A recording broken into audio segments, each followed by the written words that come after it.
Pessoal, eu sei que muitos de vocês me criticam, e com razão, pelo meu modo sincerão de ser. Ou seja, eu não tento viver aqui dentro de uma bolha só falando aquilo que vai agradar a bolha A, a bolha B. Eu sou sincerão. Quando eu tenho que elogiar Bolsonaro, eu vou elogiar, apesar dos petistas ficarem malucos. Quando eu tenho que criticar o Bolsonaro, eu vou criticar, apesar dos bolsonaristas ficarem malucos. Porque eu tento ser coerente naquilo que eu falo. E uma coisa você não pode reclamar. Aqui no nosso canal a gente tem coerência no que a gente fala, e quando a gente erra, a gente assume, mas também a gente aborda aqui com questões técnicas bem aprofundadas para vocês. Então a gente faz uma análise política isenta, e talvez seja um dos motivos que muitos de vocês estejam aqui conosco.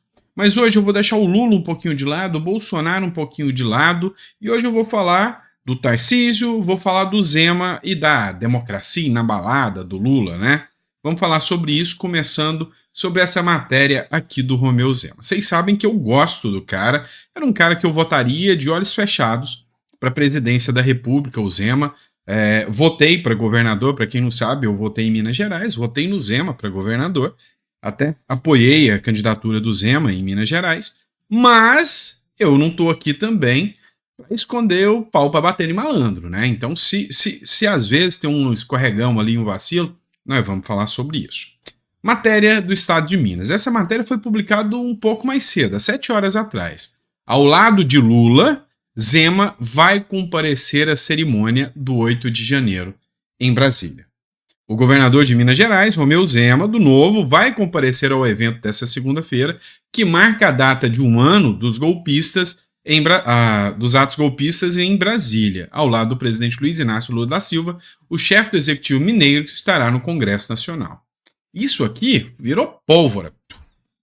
No mesmo momento que o Zema falou que ia estar lá, a coisa fedeu, todo mundo republicano. E aí, é como eu disse, você tem que ter distinção, a gente não pode ser radical. Quando é um ato de governo, o Zema tem mais do que obrigação de estar ao lado do Lula, porque o Lula é o presidente da República e o Zema é o governador de estado. Renegociar a dívida do estado de Minas Gerais, que foi deixado pelos próprios petistas, tá negociando para trazer recursos para Minas Gerais, é impossível o Zema não estar ao lado de Lula, e ele tem que estar. Agora, em eventos políticos, meu amigo, aí é um vacilo sem tamanho. Você está de brincadeira de que você tem que participar de eventos políticos ideológicos, porque esse evento da democracia inabalada é um evento político ideológico que foi instaurado. Isso aí sem sombra de dúvidas. É um evento midiático, é um verdadeiro circo para mostrar que um lado é golpista e o outro lado é o salvador da democracia. Ponto. É esse o resultado. E aí, olha só, o Zema gravou um vídeo do lado do Ministério da Fazenda. Ouça só as falas do Zema aqui. Estou aqui em Brasília nesse 8 de janeiro para vários compromissos, o mais importante dele para tratar da dívida gigante de Minas Gerais que foi construída nas últimas décadas e que precisa ser solucionada. Estava previsto a minha ida a um evento institucional no Congresso, mas infelizmente recebi informações que ele se transformou num evento político e não irei mais. Sou totalmente favorável à democracia. Aqueles que praticaram vandalismo precisam ser punidos. E o Brasil precisa depender menos de política e mais de gestão para resolver os seus problemas. É isso que nós temos procurado fazer em Minas Gerais. Estou aqui. Vamos lá. E aí ele escreveu aqui no perfil dele. O grande problema do Brasil é que tudo vira disputa política e os problemas não se resolvem. Os culpados pelo vandalismo devem ser punidos, mas o país precisa caminhar e seguir trabalhando. E é isso que eu estou fazendo aqui. Vamos lá. Vocês sabem que eu gosto do Zema, até ajudei durante a campanha eleitoral. Mas entendam o seguinte, dividir palanque com o Zema. O recado é o seguinte, eu tenho um cara de bobo? Tem um jeito de bobo? Tem. Fala igual bobo? Fala de vez em quando, sou. Mas bobo eu não sou, não. E aí você pensar que a gente vai cair nessa desculpa que ele estava lá, coincidentemente num dia em que todo mundo não estava trabalhando, só foi para esse evento e que ele tinha ido para resolver outros problemas e não participar desse ato 8 de janeiro, é brincar com a nossa cara, né, Zema? Aí também não dá. Assim como também o Zema pensar de que ele só ficou sabendo que o evento era político de última hora, a hora que ele já estava lá em Brasília e ainda gravando na porta do ministério. Também tá de piada com a nossa cara. A gente tem cara de bobo, mas a gente não é tão bobo assim não. E o eleitor brasileiro tá ficando ligado nesse tipo de coisa. Então, assim, foi um erro gigantesco simplesmente ele ter ido a Brasília. Mas não ter comparecido foi bom, porque pelo menos ele se ligou no erro que ele cometeria a tempo. O evento, como eu disse, é um evento amplamente político, amplamente político. E aqui eu estou falando de estratégia política e aqui eu estou falando de alinhamento ideológico também. Tem coisas que não se encaixam. E não se encaixa um pretenso ou possível candidato à direita à presidência, porque ele é um nome possível, no meio de um palanque político do Lula. Não dá. E eu não estou falando isso sozinho, não. Dá uma olhada aqui. O Mário Sabino, que também pensa como eu, colocou um comentário aqui, ó. Piano ao cair da tarde. A ausência correta de Tarcísio, Zema e Caiado ao evento do Lula. Eu achei interessante porque o Mário Sabino aqui ele fala, olha, pretensos candidatos à presidência da República. Na ausência do Bolsonaro, que está inelegível e pode não conseguir reverter essa situação na justiça, dificilmente vai reverter, vamos falar a verdade aqui, Tarcísio viajou para outro país e deu a sua desculpa. O Ronaldo Caiado, que é médico, não, eu tinha exame de check-up, de saúde, um exame que ele poderia marcar a qualquer hora, mas não, meus exames estão marcados para segunda-feira, eu não vou poder ir. Fez bem. O Zema deu essa escorregada sem tamanho, e aí os demais governadores aí, só não fiquei sabendo, procurei, pesquisei, e não deu para saber se o governador do Rio Grande do Sul compareceu ou não. Mas eu acho que não deveria ter comparecido. E aí, ele falou, tem muita lógica política e eleitoral. 2 motivos. Uma, é o sucessor do Bolsonaro. Quem for o candidato da direita precisa do Bolsonaro. O Bolsonaro, você pode não gostar do Bolsonaro ou gostar demais do Bolsonaro, não importa. Mas você tem que assumir que o Bolsonaro é uma das maiores lideranças políticas que o Brasil já teve. Eu ouso dizer que Bolsonaro é uma liderança política ainda talvez até maior do que o Lula. Maior do que o Lula. Do ponto de vista popular, Bolsonaro tem um carisma muito maior do que o do Lula. Isso é indiscutível. Então, o cara que for candidato a presidente em 2026, ele vai precisar do Bolsonaro. E dentro do bolsonarismo existe uma ala mais radical que entende o seguinte, nem para buscar dinheiro para o Estado, o Tarcísio ou o Zema tem que estar do lado do Lula, o que é um equívoco, sabe? É sem sentido isso. Mas acertaram muito bem em não comparecer a este evento. E aí, não foi só o Tarcísio, o Zema, o Caiado e os governadores aqui do Sul, Sudeste e Centro-Oeste que acertaram em não comparecer. Outro que acertou a mão e que também foi alvo de notícias foi o Lira, e não só o Lira. Foi a Câmara dos Deputados como um todo falou não ao Lula. Ou seja, eles foram coerentes com o status quo que está acontecendo. Lula vem desrespeitando o Congresso o tempo todo. E aí a Câmara aparecer lá seria muito estranho. Matéria aqui do Igor Gadelha, do Metrópolis. A cúpula da Câmara está acéfala em ato no Congresso de 8 de janeiro. A cúpula da Câmara dos Deputados está acéfala no ato em alusão ao aniversário das invasões golpistas de 8 de janeiro de 2023, nesta segunda-feira no Congresso Nacional. Nem o presidente da Casa, Arthur Lira, nem os 2 vice-presidentes, Marco Pereira, que é do Republicanos, e Sóstene Cavalcante, estão presentes. Lira ligou no domingo para o Lula para justificar e disse que não iria em razão de um problema de saúde na família. Ou seja, a gente sabe muito bem que não cairia bem. E os vices também não quiseram comparecer. Até líderes do governo na Câmara não quiseram ir para não criar animosidade. O clima da Câmara é de raiva do Lula mesmo. Os deputados, e isso eu conversei até com um deputado há poucos dias atrás, um deputado que é de centro, ele falou, não, ninguém está gostando do diálogo do Lula com o Congresso. Bolsonaro tinha um diálogo muito melhor com o Congresso do que o Lula, muito melhor. Então, literalmente, Lula não está com essa bola toda em relação aos deputados e senadores. E a resposta é nítida. Por que o Pacheco foi? O Pacheco não tem escolha. O Pacheco deve ao Lula. Se Pacheco não tivesse o apoio do Lula, se Lula não tivesse liberado bilhões, eu não estou falando em eu estou falando bilhões em emendas, o presidente da Câmara, do Senado hoje seria Rogério Marinho. Aí a vida do Senado e a vida do Lula, do Planalto e do STF seria muito diferente se o Rogério Marinho tivesse ganhado. Então, o Pacheco deve ao Lula, é por isso que o Pacheco lá esteve. E aí, a gente vai falar sobre agora o ato, né? O ato da democracia inabalada. Estou tentando não estender muito, mas o que eu estou fazendo é uma explicação aqui sobre tudo isso que está acontecendo, a minha análise política sobre isso. O jornal O Antagonista acertou na mosca. Ele fez, para quem quiser ler, põe no Google aí, análise do Antagonista, Brasil, rumo à democracia socialista. E aí, eu achei muito interessante, foi a Catarina Rochamonte quem escreveu esse editorial. E ela falou o seguinte, ela não foi ideológica, ela foi crítica, mas assim, no ponto, citou até o Bobbio aqui, Norberto Bobbio aqui, para ver o tamanho da coerência do texto que ela fez. Ela falou, olha, eu tenho dois tipos de democracia.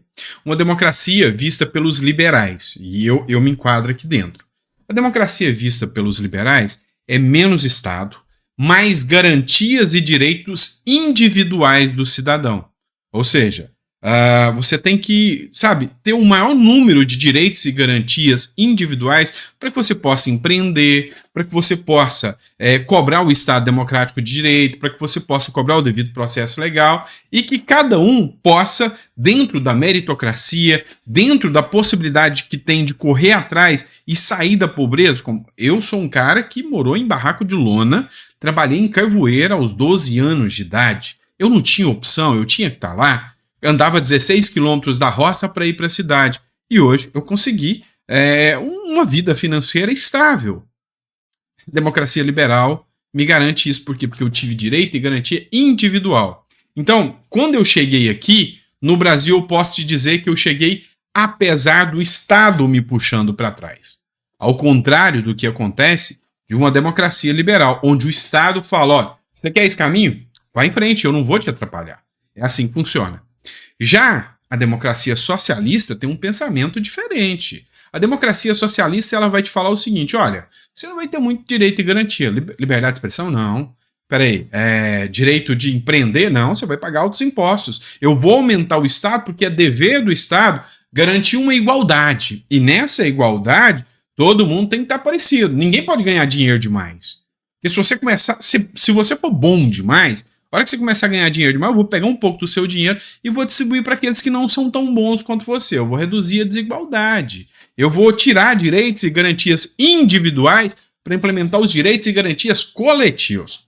Tem quem acredita nessa balela, mas o Lula acredita nessa balela. E aí, ela cita, a Catarina aqui, ela cita o discurso do Lula. No discurso do Lula, ele citou o estado de bem-estar comum, ou seja, o welfare state. E isso é um discurso plenamente socialista. Então, hoje o Lula está posando nesse evento como defensor da democracia, mas da democracia socialista. Então, ele mostra aqui os atos do dia 8 de janeiro, demonizando a parte liberal, como se todo liberal apoiasse essas invasões, o que é mentira, o que é uma mentira grande. Eu, por exemplo, não apoiei essas invasões, achei um absurdo, fui cancelado quando eu falei que esses eventos, que essas manifestações não iam dar em nada, só ia dar poder para a esquerda. E aí ele se posa como o grande defensor da democracia, só que ele esconde a palavra socialista. É isso que a matéria fala. Já tem outros mais críticos, como o Sanderson, por exemplo, que é deputado federal, ele fez a seguinte postagem, ó, olha a democracia brasileira que eles estão comemorando. Aí ele cita uma matéria do Globo, lá de 2019, Palocci diz que Lula recebeu propina até no avião presidencial. Ou seja, ele cita que a democracia brasileira é a cleptocracia. E aí ele escreve o seguinte, vai ver é por isso e por tantas outras que boa parte da população brasileira não aceita e nunca aceitará esse sujeito na presidência da República. O ex-ministro petista Antônio Palocci era braço direito de Lula, sabia muito, afirmou que dinheiro vivo era entregue em caixa de celular e de uísque. Então, nessa altura do campeonato, Lula e sua turma de parasitas falarem em democracia é piada. Então, a polarização e a discussão aqui vai muito além das discussões filosóficas de democracia. Vai para questões morais, para questões éticas, para questões de políticas de Estado muito além do que é só o contexto, o teor, a teoria da democracia. Vai bem além. E o Sanderson foi direto no alvo aqui para atingir o Lula, com toda certeza. E aí, para não estender muito no vídeo, vamos ver qual é o teor dessa democracia. Barroso, por exemplo, se pune para desestimular a delinquência, matéria do R7. Então foi uma fala do Barroso durante o evento que aconteceu com Lula. O que pega aqui? Quando a gente fala desestimular a delinquência, a gente está falando agora, nesse exato momento, das saidinhas onde as pessoas saem para matar. E o STF não está nem aí com isso. Ou seja, se pune para desestimular a delinquência de pessoas que pensam politicamente diferente a mim. Esse é o contexto. Não tem outro contexto. Não estão preocupados, por quê? Porque para eles, os criminosos que atiram na cabeça de policiais são vítimas da sociedade. Então, eles precisam se ressocializar e precisam de carinho e cuidado para que eles voltem a ser pessoas da sociedade. Opositores políticos. O cara do carro de algodão doce, o entregador, o mendigo que passava na rua, que foi lá no prédio dos Três Poderes fazer M mesmo, esse não pode ser de maneira alguma anistiado, esse não pode de maneira alguma ser ressocializado. Tem que punir, e punir pesado, em caráter de exceção, para que ele não abra mais a boca. Deu para ver a diferença? Aí vem outra matéria que também foi publicada pelo Leandro Rochel, da Gazeta do Povo.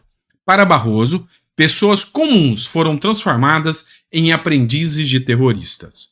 O que me chama a atenção aqui? Me chama o teor político do discurso de membros do judiciário. Então, a gente vê totalmente o teor político advindo do judiciário. E aí, a fala mais grave, comemorada pela parte da esquerda, é essa aqui, da Simone Tebet. Os inimigos da democracia foram derrotados. Sim, lembra da frase? Nós derrotamos o bolsonarismo? Pois bem, mas ela continua a frase. Mas não foram eliminados. E aí o Mário Frias questionou a Simone Tebet. Mas não foram eliminados, Tebet? Poderia definir melhor esse termo eliminados? Ou é realmente o que se dá a entender? Pois bem, aqui mostra que o discurso vem ficando cada vez mais raivoso.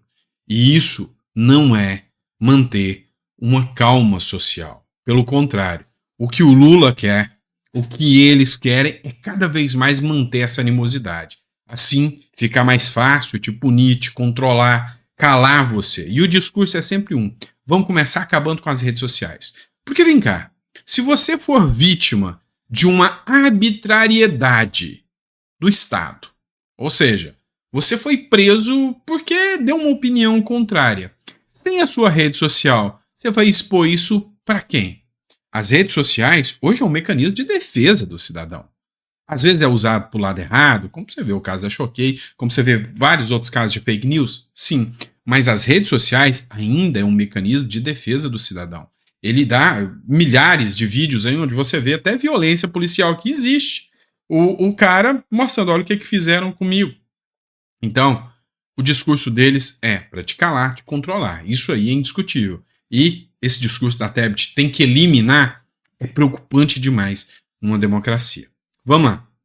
E aí, para encerrar, né, chegando ao fim aqui, a matéria do Metrópolis, 8 de janeiro. Praça dos Três Poderes recebe réplicas gigantes da Constituição.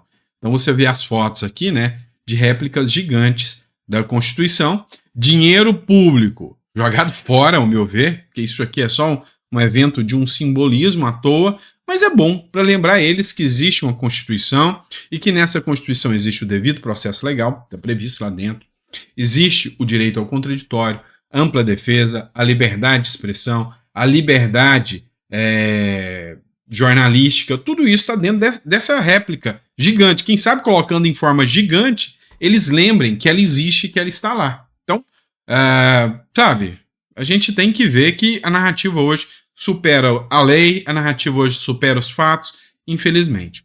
E aí, por fim, vamos falar. eu sei que eu tenho uma crítica, vocês têm uma crítica muito grande a mim. Quando eu leio os textos, eu falo os atos golpistas, a tentativa de golpe, porque eu não faço preocupação em ficar tentando mudar palavras que estão escritas. É assim que a grande mídia trata, é assim que eu leio. Mas eu acredito que era um golpe, uma tentativa de golpe? Não. E se tem um cara que eu respeito, nem é da direita, é da esquerda. É esse cara aqui, ó, o Aldo Rebelo. Se você nunca viu falas dele, dá uma olhada no Instagram dele. Eu participei de uma palestra no Museu da Manhã, na época eu estava com o Pablo Marçal, e eu fui acompanhar esse evento e eu vou te falar que eu fiquei admirado com o tamanho e inteligência desse homem. E olha só o que ele falou. Ex-ministro de Lula e de Dilma, o Aldo Rebelo, nega a tentativa de golpe no 8 de janeiro. É uma mera fantasia. Ex-ministro em diferentes pastas durante os governos Lula e Dilma do PT, Aldo Rebelo negou em entrevista ao Poder 360 que os acontecimentos do dia 8 de janeiro de 2023 tenham sido uma tentativa de golpe. A afirmação, segundo ele, trata-se de uma fantasia, que faz bem à polarização. O político diz que imputar aos baderneiros uma tentativa de golpe é uma desmoralização da instituição do golpe de Estado, ou seja, desmoraliza isso aí. E os esquerdistas têm facilidade em fazer isso. Faz bem a polarização atribuir ao antigo governo a tentativa de dar um golpe. Criou-se uma fantasia para legitimar esse sentimento que tem norteado a política nos últimos anos. É óbvio que aquela baderna foi um ato irresponsável e precisa de punição exemplar para os envolvidos, mas atribuir uma tentativa de golpe àquele bando de baderneiros é uma desmoralização da instituição do golpe de Estado, foi o que afirmou. O que houve na Praça dos Três Poderes foi semelhante à invasão da Câmara dos Deputados por um movimento dissidente do MST e o MLST em 2006, foi o que sustentou. Então, isso é coerência. Ah, mas o Sandro colocou um cara esquerdista aqui. Falou mais do que muita gente direita que não tem coragem de falar. E a fala dele pesa muito mais. Por que eu falo que pesa muito mais? Por ser coerente, já veio o jornal Um Antagonista, para quem não sabe, essa aqui é a Madalene Laxo, que não é de direita, não é bolsonarista, e ela fala, foi golpe. Na verdade foi golpe, e ela cita muito, muito bem aqui a fala do Aldo Rebelo. Falou, olha, existia ali dentro pessoas que tinham vontade de realmente fazer um golpe militar? Tinha sim. Tinha gente que queria chegar lá e que os militares tomassem conta de tudo e se instaurasse ali. Tinha. Vamos ser sinceros, tinha. Mas a vontade de um ou outro nunca pode dizer que aquilo era uma tentativa de golpe. Foi baderna. E é por isso que as punições aplicadas de 17 anos ou mais é insanidade, gente. Vamos lá. Isso é insano. Isso é uma coisa assim que para quem é aplicador do direito como eu, para quem estudou direito como eu, assusta. Assusta. E para quem é coerente, tá? Porque se fosse o contrário também, se fosse a direita fazendo isso hoje, eu também estaria aqui falando a mesma coisa. Por quê? Porque eu não compro aquela ideia de que, se eu mando em você é democracia, se você manda em mim é ditadura. Não. Democracia é democracia, ou seja, o povo todo é respeitado, tem lei, e dentro dessa lei tem o devido processo legal, o Estado de Direito, e elas têm que ser cumpridas. O que eu questiono hoje? Tem lei, tem Constituição, tem tudo isso, só que ela não é observada, ela é desrespeitada. E aí, pode ser a direita ou a esquerda. Se desrespeitou lei, é um Estado ditatorial, e aí eu não posso respeitar. Esse é o grande ponto, tá certo? Enfim, chegamos ao final do nosso editorial, se você quiser dar a sua opinião aqui, mas assim, eu quero que você entenda que eu tento tratar aqui com a maior seriedade possível. Nem sempre eu vou falar aquilo que você quer ouvir, mas eu vou falar aquilo que eu aprendi dentro das regras e das normas de direito, dentro das regras e das normas de democracia que eu estudei ao fazer filosofia política, dentro das regras e das normas que, sabe, é um senso comum que tem que existir. Então, a grande realidade é que nós já estamos num Estado democrático, tentativa ali total, como diz a matéria do Antagonista, de implementar o Estado Democrático Socialista. Ponto. E é isso que está acontecendo. Fazer o quê? Obrigado, pessoal. Fiquem com Deus. Deixa um comentário. Se ficou até o final, esse vídeo eu estendi, né? 24 minutos. Desculpa aí. Mas se gostou, deixa no comentário que gostou. E o que você agregou, o que agregou na sua vida ou o que não agregou aqui, tá? Crítica a Zema, tudo isso aí. Coloca no comentário, tá bom? Abraço.